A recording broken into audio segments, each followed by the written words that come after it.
Hai semuanya, gimana kabar kalian? Semoga selalu dalam keadaan baik. Jadi welcome back teman-teman di segmen analisa pagi, dan seperti biasa di segmen kali ini kita akan mengulas lagi untuk update news dan juga pergerakan dari market, khususnya market Bitcoin. Teman-teman, hari ini kita berada di hari Sabtu tanggal 14 Oktober 2023 ya. Kita udah masuk ke fase weekend. Weekend biasanya news nggak terlalu banyak dari kalender ekonomi, itu lebih banyak soal inventory crude oil spekulatif untuk market derivatif. Jadi semacam update terakhir ya sebelum penutupan minggu, teman-teman. Kemudian hari ini ada IMF meeting jam 5 sore waktu Indonesia Barat, dan mungkin akan ada keputusannya di hari Senin besok.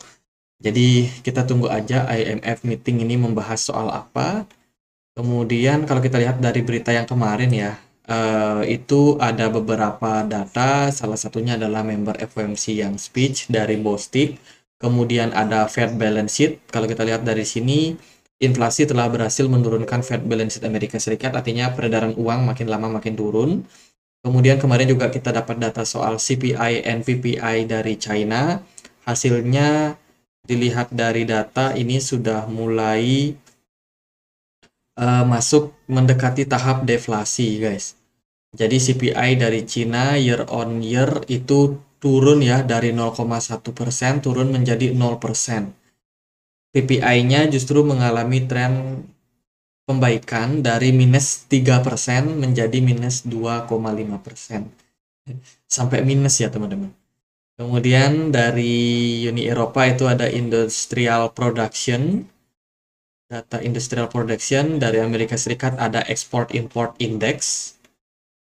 Ya, itu sih beberapa data yang mungkin memberikan impact juga terhadap dolar menjelang penutupan, teman-teman, penutupan market dolarnya. Kita akan langsung masuk ke pembahasan dari Bitcoin ya, dari dunia kripto, teman-teman. Yang pertama adalah BitVM. Ini adalah Bitcoin Virtual Machine yang kemarin sempat digaungkan oleh salah satu developer Bitcoin, teman-teman. Dinyatakan bahwa BitVM tidak diciptakan untuk menjadikan Bitcoin sebagai sido dari Ethereum, kata pengembangnya.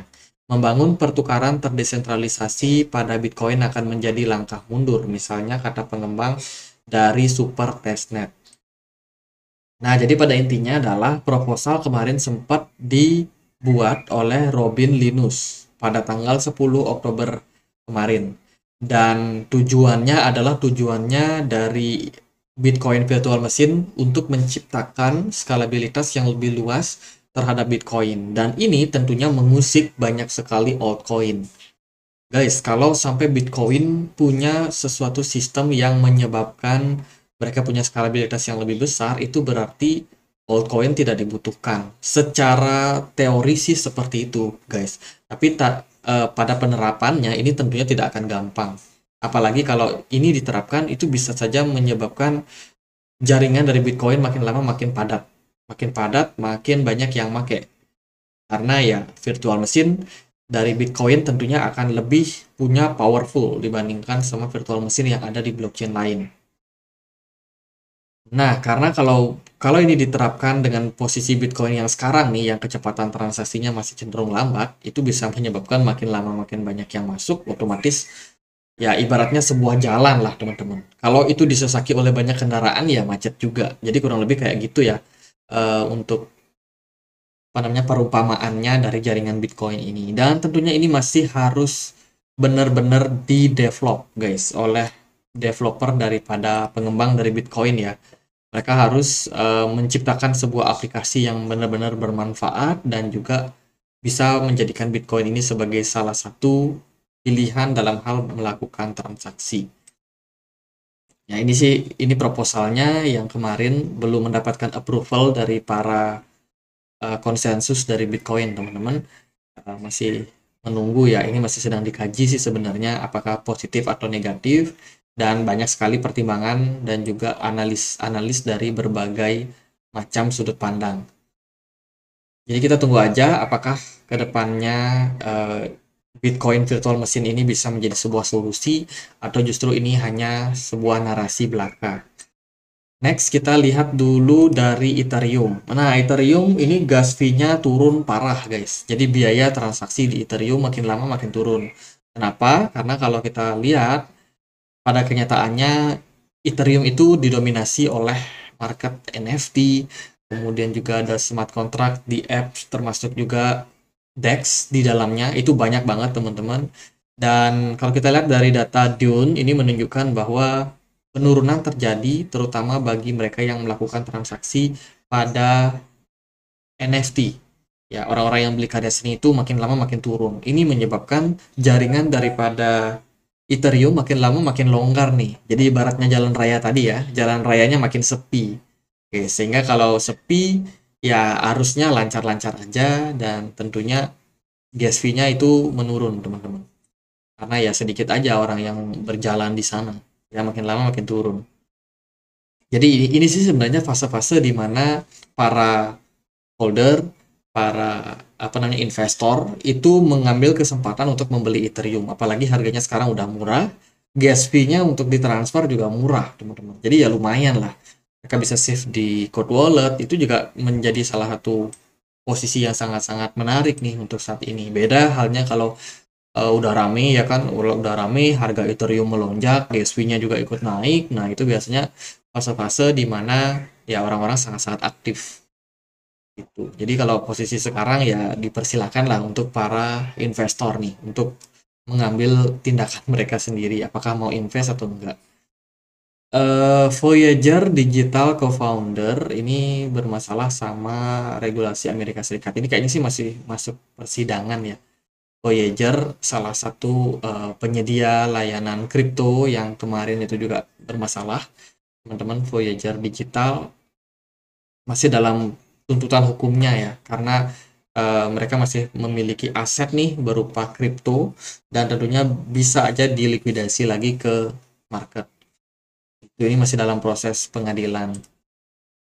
Mastercard ini baru aja bikin sebuah terobosan. Jadi kabarnya Mastercard ingin memfasilitasi untuk tokenisasi atau wrapping lah istilahnya, wrapping ya. Ini bahkan wrap sih, terutama untuk transaksi yang berhubungan sama CBDC. Jadi Mastercard adalah salah satu perusahaan berbasiskan pembayaran, ya khususnya kartu kredit, teman-teman.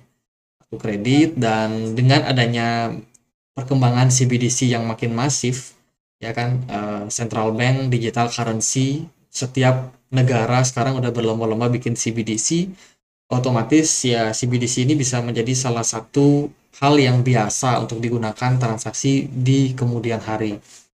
Nah, Mastercard melihat potensi ini bisa dikembangkan, bisa dikoneksikan, dan tentunya Mastercard akan berbasiskan dengan multiple blockchain. Pasti akan ada blockchain-blockchain yang akan diajak kerjasama untuk project dari Mastercard ini untuk kedepannya. Jadi mereka sedang menggarap license-nya saat ini di berbagai negara, dan kita lihat aja perkembangan seperti apa dari project dari Mastercard ini, terutama buat demonstrate CBDC, interoperability for Web3 commerce, untuk pembayaran mungkin di e-commerce ya dan lain sebagainya. Itu kemudian ini ada berita soal SEC tidak akan mengajukan banding atas kemenangan pengadilan Grayscale atas konversi ETF. Nah, Grayscale itu adalah perusahaan hedge fund yang sebelumnya itu bikin yang namanya Grayscale, apa sih namanya, produk daripada saham dari Grayscale ya teman-teman. GBTC kalau nggak salah, Grayscale Bitcoin. Jadi sekarang itu pengen diganti menjadi ETF. Nah, masalahnya adalah mereka dihalang-halangi nih sama SEC. SEC harus memutuskan apakah akan mengajukan banding atas keputusan pengadilan mendukung penerapan ETF. Nah, jadi kan Grayscale ini sebelumnya punya yang namanya GBTC atau Grayscale Bitcoin. Nah, itu pengen diganti namanya atau diubah menjadi ETF, guys. Nah, di pengadilan sebelumnya yang dimenangkan adalah Grayscale, dan sekarang SEC punya kesempatan untuk mengajukan banding.